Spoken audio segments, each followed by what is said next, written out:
আপনারা কেন ডেকেছেন, তাদের উপস্থিতি আপনারা কেন যৌক্তিক মনে করলেন, আপনাদের যে বুঝ সেই বুঝটা আমাদেরকে জানাবেন। আরেকটি বিষয় আমাদের সামনে এসেছে সংস্কার আলোচনায়, যে উচ্চ কক্ষের বিষয়ে আলোচনা করছে। আমাদের যে 300 সংসদ সদস্য, 50টি সংরক্ষিত আসন, এইখানে আমাদের নির্বাচন হতো, পার্লামেন্ট গঠন হতো, সেখানে স্পিকার, ডেপুটি স্পিকার, প্রধানমন্ত্রী, বিরোধী দলীয় সংসদ নেতা, এরকম বিভিন্ন ধরনের কাঠামোগত বিষয় রয়েছে। তো এখন নতুন করে আলোচনা শুরু হয়েছে দ্বিকক্ষ বিশিষ্ট, এই তো। এবং সেই দ্বিকক্ষ বিশিষ্ট আলোচনার মধ্যে উচ্চ কক্ষে নির্বাচন কিভাবে হবে বা প্রতিনিধিরা বাছাই কিভাবে হবে সেই বিষয়ে আলোচনা হচ্ছে।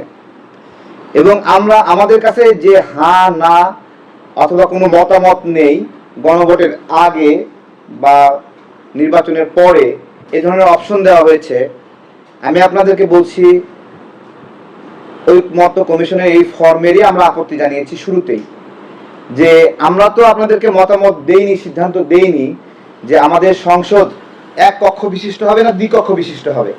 তাহলে আপনারা পুরো ফর্মটা দ্বিকক্ষ বিশিষ্ট এই আদলে সাজিয়ে হ্যাঁ না উত্তর কেন নিচ্ছেন?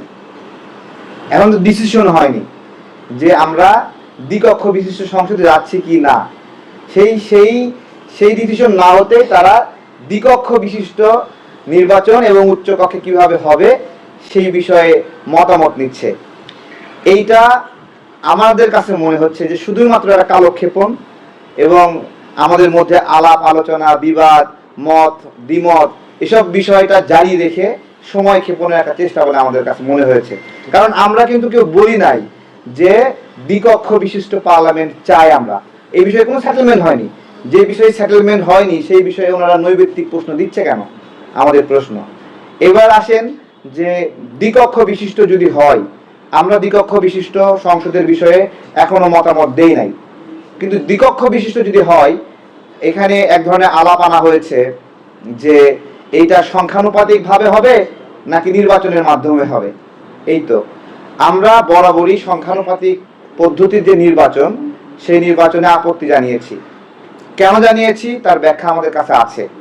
সংখ্যানুপাতিক নির্বাচনে কি হয়, একটা দল কত পার্সেন্ট ভোট পেল সেই অনুযায়ী পার্লামেন্টে তাদের অতগুলো হার অনুযায়ী সংসদ সদস্য যাবে, এই তো।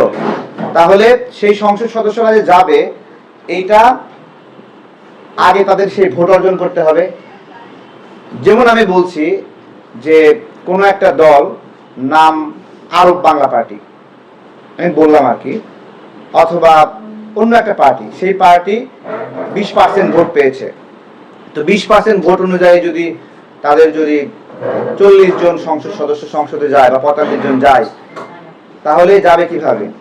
দলের চেয়ারম্যান, সভাপতি, সাধারণ সম্পাদক তারা সিলেক্ট করবে যে অমুক অমুক অমুক আমাদের দলের পক্ষ থেকে এই পার্লামেন্টে যাচ্ছে, তাই তো।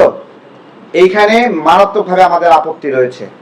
কারণ দল কোনো ব্যক্তিকে যখন নমিনেশন দেয় তখন জনগণের সেই ব্যক্তি যদি খারাপ হয় তাহলে তাকে প্রত্যাখ্যান করার সুযোগ আছে, যে আমি অমুক লোককে এই ধরেন কলস মার্কায় মনোনীত করেছে একটা বড় দল, সেই কলস মার্কার এই লোকটা খুবই খারাপ, আমরা এই খারাপ নমিনেশনের বিরুদ্ধে অন্য একজন প্রার্থীকে ভোট দেব।